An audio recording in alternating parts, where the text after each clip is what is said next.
ನರೇಂದ್ರ ಮೋದಿಯನ್ನ ಟೀಕಿಸಿದ್ದ ಪತ್ರಕರ್ತನಿಗೆ 1 ವರ್ಷ ಜೈಲು ಶಿಕ್ಷೆ ಬೇಕಿತ್ತ ಇವರಿಗೆ.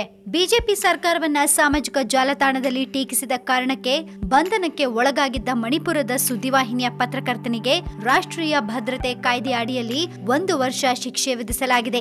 ಮಣಿಪುರದ ಖಾಸಗಿ ಸುದ್ದಿವಾಹಿನಿಯ ಪತ್ರಕರ್ತ 39 ವರ್ಷದ ಕಿಶೋರ್ ಚಂದ್ರ ವಂಘೇಮ್ ಅವರನ್ನ ನವೆಂಬರ್ 27ನೇ ತಾರೀಕು ಬಂಧಿಸಲಾಗಿತ್ತು. ದೇಶದ ಭದ್ರತೆಗೆ ಯಾವುದೇ ರೀತಿಯ ಧಕ್ಕೆ ತರುವ ಚಟುವಟಿಕೆಗಳಿಂದ ಅವರನ್ನ ತಡೆಯೋಕೆ ಹಾಗೆ ಸಾರ್ವಜನಿಕ ಸುವ್ಯವಸ್ಥೆಯನ್ನ ನಿಭಾಯಿಸೋಕೆ ಅವ್ರನ್ನ ವಶಕ್ಕೆ ಪಡೆದುಕೊಳ್ಳಲಾಗಿದೆ ಅಂತ ಪೊಲೀಸರು ತಿಳಿಸಿದ್ದಾರೆ. ಫೇಸ್ಬುಕ್ ವಿಡಿಯೋದಲ್ಲಿ ಪ್ರಧಾನಿ ನರೇಂದ್ರ ಮೋದಿ ಮತ್ತೆ ಮಣಿಪುರ ಮುಖ್ಯಮಂತ್ರಿ ಎನ್ ಬೈರೇನ್ ಸಿಂಗ್ ಅವರನ್ನ ಟೀಕಿಸಿದ್ದ ಕಾರಣಕ್ಕೆ ಕಿಶೋರ್ ಚಂದ್ರ ಅವರನ್ನ ಬಂಧಿಸಲಾಗಿತ್ತು.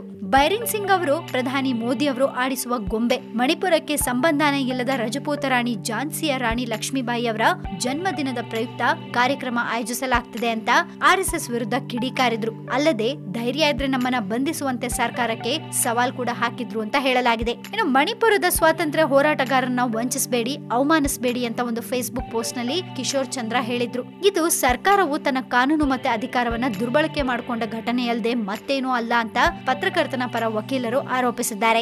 ಸ್ಥಳೀಯ ವಾಹಿನಿ ISTVಯಲ್ಲಿ ಕೆಲಸ ಮಾಡ್ತಿದ್ದ ಕಿಶೋರ್ ಚಂದ್ರ ಫೇಸ್ಬುಕ್ ನಲ್ಲಿ ವಿವಾದಾತ್ಮಕ ಪೋಸ್ಟ್ ಹಾಕೋ ಮುಂಚೆನೆ ಕೆಲಸಕ್ಕೆ ರಾಜೀನಾಮೆ ಕೊಟ್ಟಿದ್ರು. ರಾಷ್ಟ್ರೀಯ ಭದ್ರತಾ ಕಾಯ್ದೆಯಡಿ ಗರಿಷ್ಠ ಅವಧಿಯ ಶಿಕ್ಷೆಯನ್ನ ಕಿಶೋರ್ ಚಂದ್ರ ಅವರಿಗೆ ವಿಧಿಸಲಾಗಿದ್ದು ಅದನ್ನ ಪ್ರಶ್ನಿಸೋಕೆ ಕುಟುಂಬದವರು ತೀರ್ಮಾನಿಸಿದ್ದಾರೆ. ಅವರ ಬಂಧನವನ್ನ ಪತ್ರಕರ್ತರ ಒಕ್ಕೂಟ ಹಾಗೆ ಭಾರತೀಯ ಪತ್ರಿಕಾ ಸಮಿತಿ ಖಂಡಿಸಿವೆ. ಆದ್ರೆ ಅಖಿಲ ಮಣಿಪುರ ಕಾರ್ಯನಿರತ ಪತ್ರಕರ್ತರ ಸಂಘದಿಂದ ಅಲ್ಪಮಟ್ಟದ ಬೆಂಬಲವಷ್ಟೇ ಸಿಕ್ಕಿದೆ. ಸಾಮಾಜಿಕ ಜಾಲತಾಣದಲ್ಲಿ ನಾಟಕೀಯವಾಗಿ ಭಾಷಣ ಮಾಡೋದು ಪತ್ರಿಕೋದ್ಯಮ ಅಂತ ಅನ್ನಿಸ್ಕೊಳ್ಳೋದಿಲ್ಲ ಅಂತ ಕೂಡ ಅದು ಹೇಳಿದೆ. ಒಟ್ಟಾರೆಯಾಗಿ ಮೋದಿ ತಂಟೆಗೆ ಬಂದ್ರೆ ಏನಾಗತ್ತೆ ಅನ್ನೋದಕ್ಕೆ ಈ ಘಟನೆನೇ ಸಾಕ್ಷಿ.